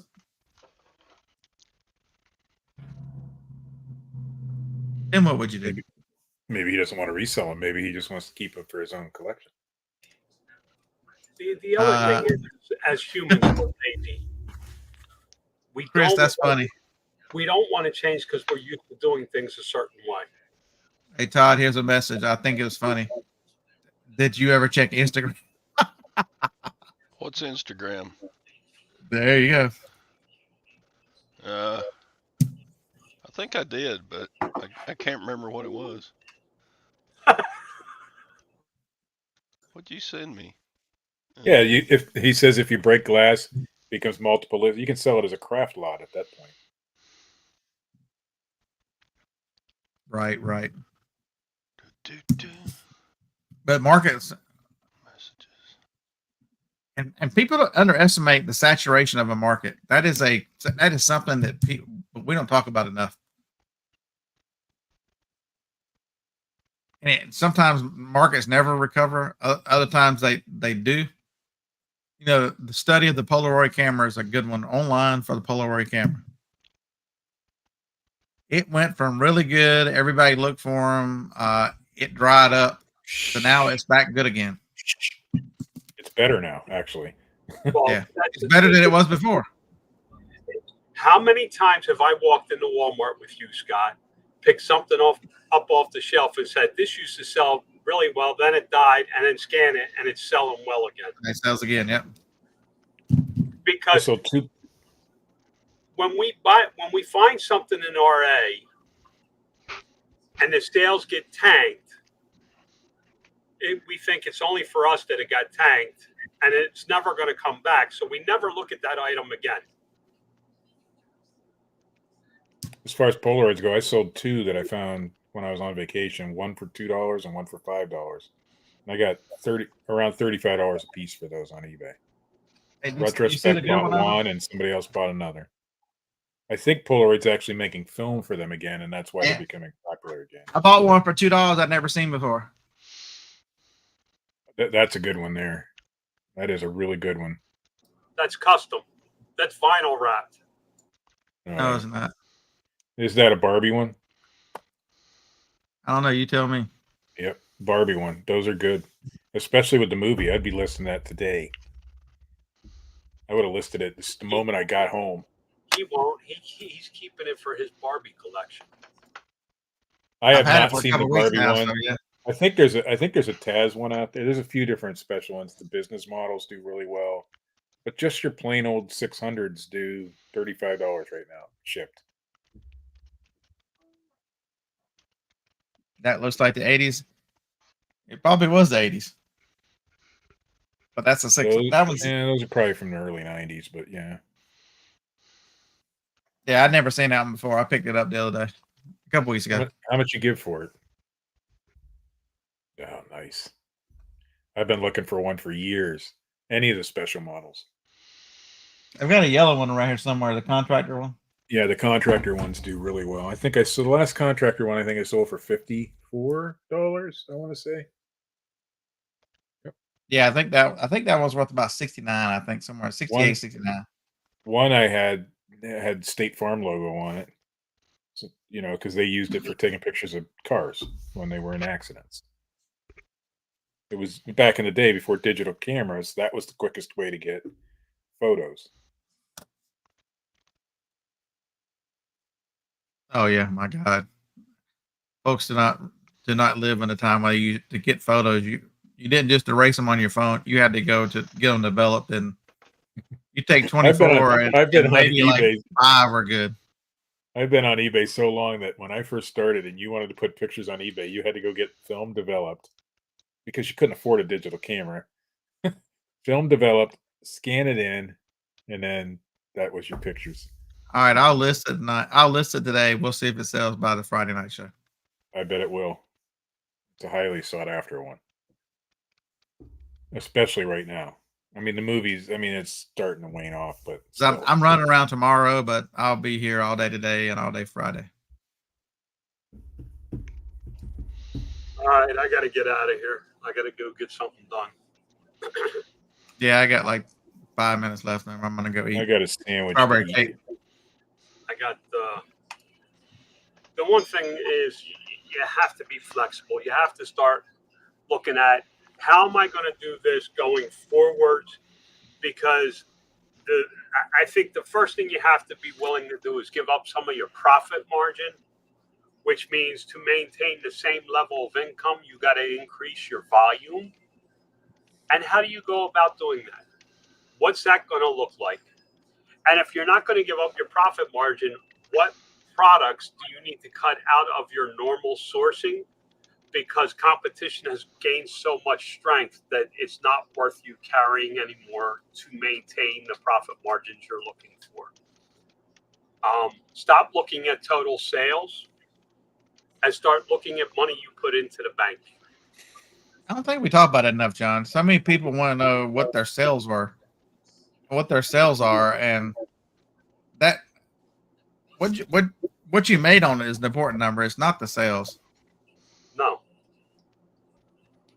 I mean, you need the sales to get to the other one, but so many people are so fascinated with a sales number. Yeah, and that's the start. And that's actually more of the finish. The start is what's your cost? Again, these are all things that go to profit. And how do you go about doing this to make it work for you? That's the thing. What I do works for me. It doesn't work for you. It doesn't work for Scott. As we've seen in the show, a lot of people said there's no way I would want to be part of corporate America.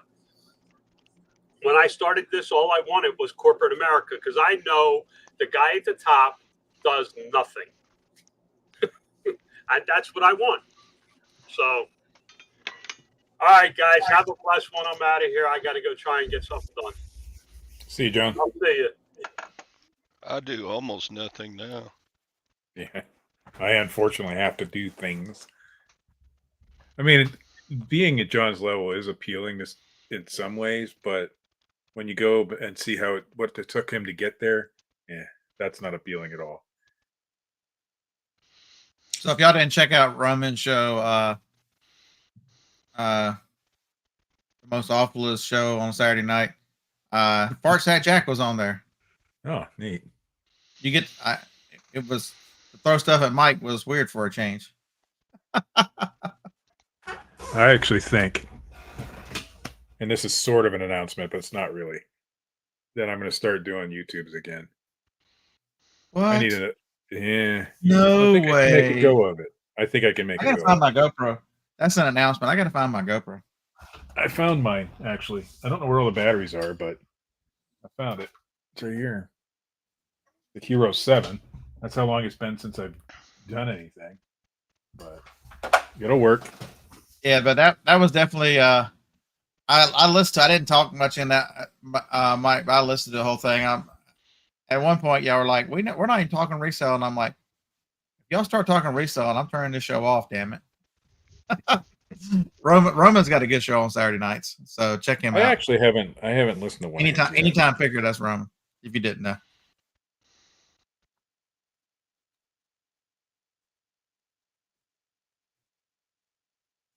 But it's so much interesting things. So don't forget, we're starting a new book. I start tomorrow as I ride around in the car. I might let's do it today. I've already got it downloaded. The E-Myth Revisited. If you're struggling with processes and that kind of stuff, this book is heavily into that. What's a good topic for the next show? Fart Sack Jack is a good topic. Fart Sack Roman show? What? I must have missed it. So E-Myth Revisited, it'll be probably two or three Mondays from now. Everybody make sure you this one, whenever I looked at lists and trying to figure out the small business books and what's recommended, this one was on every list. Yeah, Jennifer, we are hitting the road tomorrow. When I was out here trying to fall asleep, laying in a recliner, I was making a map. I want to hit the road again someday. What is the new seller check-in? No idea. And I might be doing one of the big yard sales in the coming weeks. So still trying to finalize plans on that. If I do, I will. eBay seller check-in thing. That's what that is. Yeah, I got an email. I deleted it. Every quarter has an eBay seller check-in. Okay. They do. Sometimes they probably have more. They probably have more sellers check out than check in. All right. If I had a nickel for every seller that said to me over the years, "I'm quitting eBay because of such and such," I'd be a rich man. It is so amazing that people with returns or whatever make decisions like that. Instead of thinking through the business and thinking through what works and making critical decisions and critical thinking, it is amazing, people's response to anger, to a negative situation is, "Oh, I'll just quit." Yeah. I've not done all this work and put in all this time and become accustomed to lifestyle that I just want to walk away from it. I've sold on eBay since 1999, and this is my first return. I'm quitting. Oh, I'm sorry. You're right, Kent. I wish you all would quit. Y'all all suck. Y'all are the most worthless resellers in the world. Now. I suggest you get applications for the rest of it. It's still early in the week. You can pick up applications. Lots of places are hiring. We don't have a even at McDonald's, you can make like $15, $16 an hour. My wife and I finally got to a Piggly Wiggly. We finally found one. It was where was it? Somewhere in Virginia. It's like 130 of them here. I mean, Piggly Wigglies you trip over Piggly Wigglies in Alabama. Yeah. Well, they sell T-shirts, and she wanted a T-shirt. Well, they didn't have any green ones when she went in, so she bought a fall. Yeah, go be a greeter at Walmart. That is a fantastic career. You just talk to people, tell them, "Hey, how you doing?" Oh, you got a return? Just go right down there. Here's your sticker. That's all you got to do. Let me check that giant thing in your cart because it's not in a bag. Oh yeah, that's it. I couldn't do it. I couldn't stand in one spot all day like they do. Let's see. I know one of the greeters personally. He's somebody I've known for 30 years. Oh my God, get cussed out by Johnny. That's a good one. Good God Almighty. That's right. My wife has never cussed me out. I'm gonna start recording her whenever we go places like that because, yeah. Don't remind me that the lawnmower's coming back. That person's got a rude awakening coming back. eBay's return policy says it's not the same as it was when it left. It was new when it left. You open it and mess with it. I don't know what you did to it. I don't know what parts you could have taken off of it. Whatever. I don't have to give you your shipping of $103 back, and I can take half of the $400. So you're gonna return it, but it's gonna cost you $303 to return it. Send it back. I had recently a $200 or $170 return come back. I wasn't even home because I was on vacation when it came back, so I just had to accept the return and hope for the best. Luckily, it came See, back in the same condition as I sent it. But that's why I purposely charged shipping on that item because it was so so it had large. shipping. And if it was going to be returned, and no, I didn't pass on the discount, and so the discount saved me. Did not pass on the return. That means I break even on the shipping when it gets back because I'm not Yeah. returning the shipping. Now, this was my fault. I didn't fully it was a camera, and I didn't fully check it, and I did, to my knowledge. And 99.9% of the time, it works out in my favor because there's few things that can go wrong, but this one had something wrong, and he sent Eric, it back. It is what they it said is. it won't connect to Bluetooth, so they can't get it to work. And just like this other person, I called Husqvarna customer support, and they told me No, they that it was didn't. a bad one, and I needed to take it back. They did not. They don't set that whenever you call support for expensive stuff like that, they put stuff in the box that says call this number before you return it to the store. They do everything in their power not to have you return it. No, they don't want that back, and they're probably just looking for a partial. That is a common way to get a partial return, a partial refund. It's the scam of our times. You know what I do? I used to do send them a video or a link to the owner's manual or something like that. Explain the part of that that explains how to get it to connect.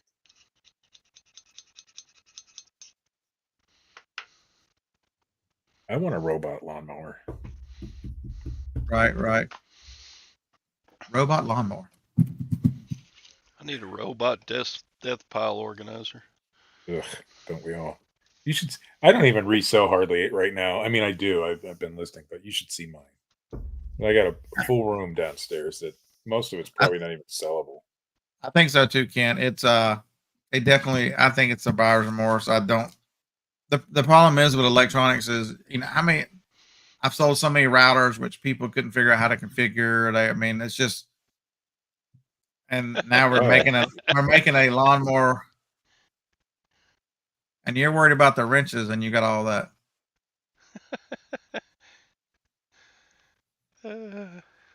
Gwen's gonna trip and break her neck coming through there. Jenny's not gonna make it in there anymore because the path is blocked. Yes, Mark, they have opened the return on the mower. Now, so one of the craziest things that's on Amazon that nobody talks about is Amazon decided to be more business friendly and encourage more business customers to buy things on Amazon that they would allow them to buy invoice transactions. And so I sold a $500 printer the other day and promptly shipped it out. And it was to a business customer, and Amazon allowed them to be an invoice customer. Take a guess when I get that money. It takes a while. June 30th is when I get paid for that. Holy Lord. Amazon is not out any money. It's just my product is out. I have lost my product now, and I will get paid for that on June 30th. I sent it out last week, June 30th, 6 weeks. Tom Higgins is 100% correct. 6 weeks. I sold so little to business customers. You get that as a separate payment. You don't even get that in with your regular payments. I remember that, but I didn't realize it was that long. So they are doing net 30 and then paying you again and releasing that in 2 weeks. But they are doing that on our money. And this is not costing Amazon anything. They are giving out our money interest free.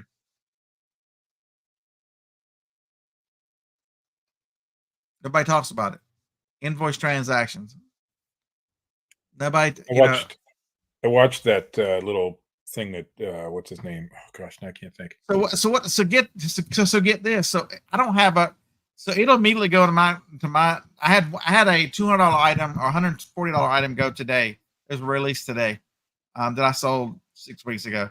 So what happens if you have a reserve on your account? Do they make you wait the 6 weeks and then they release it in 2 weeks and then they put it in reserve? I mean, it could be 3 or 4 months before you get money on an item. Think about And that. you don't have a choice to not sell to business customers, do you? Nope, they're not. Not that I wouldn't. I mean, business customers are your market for certain things, you know. If Amazon wants to do that, that should come out of Amazon. Amazon, that should be their loan department, their whatever.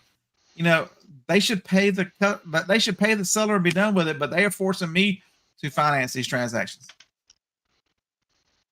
That's There's a a good one. camera. Does Sony Yeah. sell? Sometimes. Will.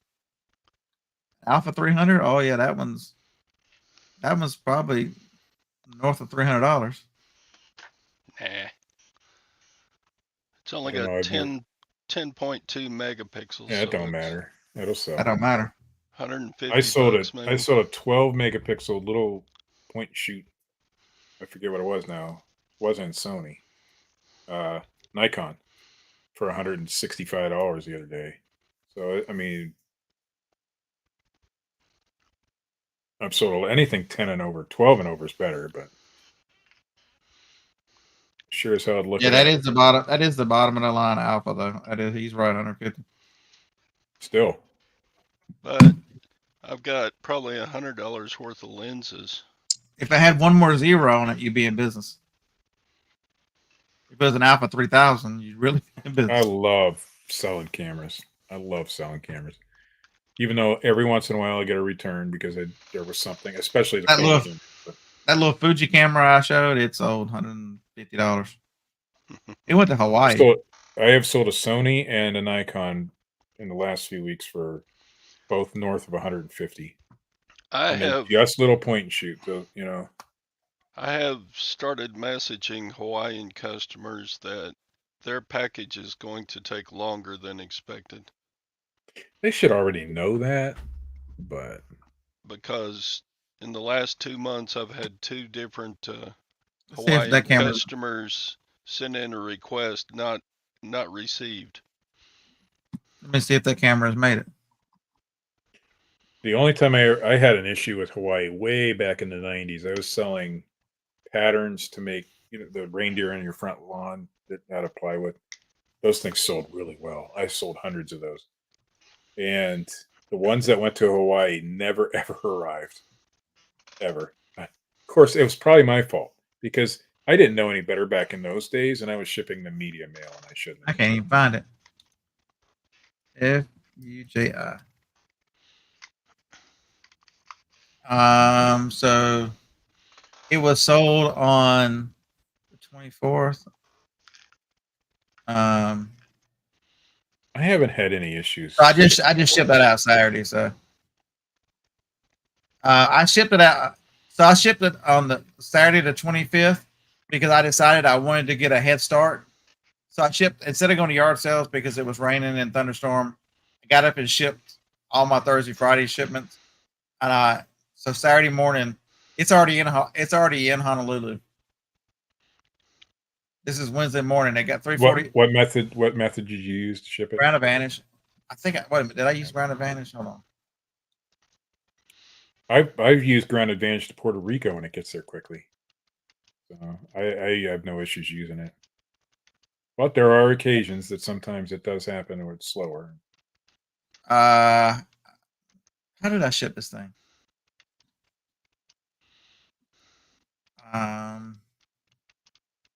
It just says UPS tracking. I have to go back to Pirate Ship. Hold on. Pirate Ship. What was this person's name?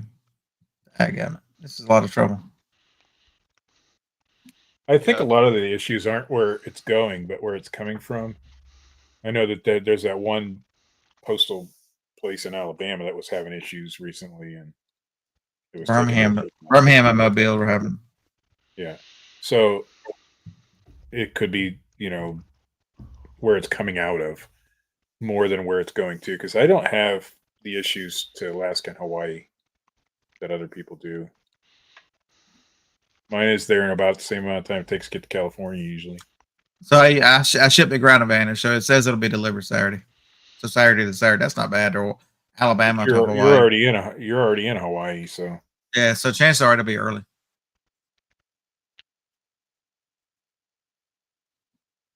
Woohoo! I thought about it, Ping. I should have used Priority to Hawaii. It was under a pound. I should have. I didn't. But when you get in a groove and you're just shipping stuff, Ground Advantage and is you're so much set the cheapest, you cheaper. just. So I was running against the clock because our post office on Saturday is only open from 9:30 to 11:30. Ours is open till And noon. I woke up from my nap at 9:44. It sucks But because I'm working Saturday morning, so if I have a bigger package, I can't get them there. but I was able to ship, and this is the having decent processes. I was able to ship like, I don't know, 57 packages. That's why I was like, oh my god, I'm gonna have a million of them Tuesday if I don't ship. And I got to the post office like 11:07. My post office don't care how many I ship, and they've told me recently not to use a scan sheet because if I use a scan sheet, it only counts as one for them, one package, and so they want the credit for all the packages because of funding. But they get scanned on the way out the door anyway, don't they? Or Nope, they won't get scanned until they hit Cleveland. If you use a scan sheet, I use a scan sheet. They don't care. This post office needs to be moved. well, anyway. you might be. It depends on your particular post office. I live in a smaller town where they want the funding. My post office is as big as this building. Just saying. All right. Everyone have a wonderful Wednesday. I challenge you to look objectively at your business, make great decisions, take advantage of platforms. Critical thinking. If you want to improve yourself, get the ebook E-Myth Revisited. Start reading with us. Improve. All these videos you see where people tell you how to improve your business. I can tell you the best way I know how to improve your business. Works damn near every time. Improve the gray matter up here. Improve your business. How do I do that?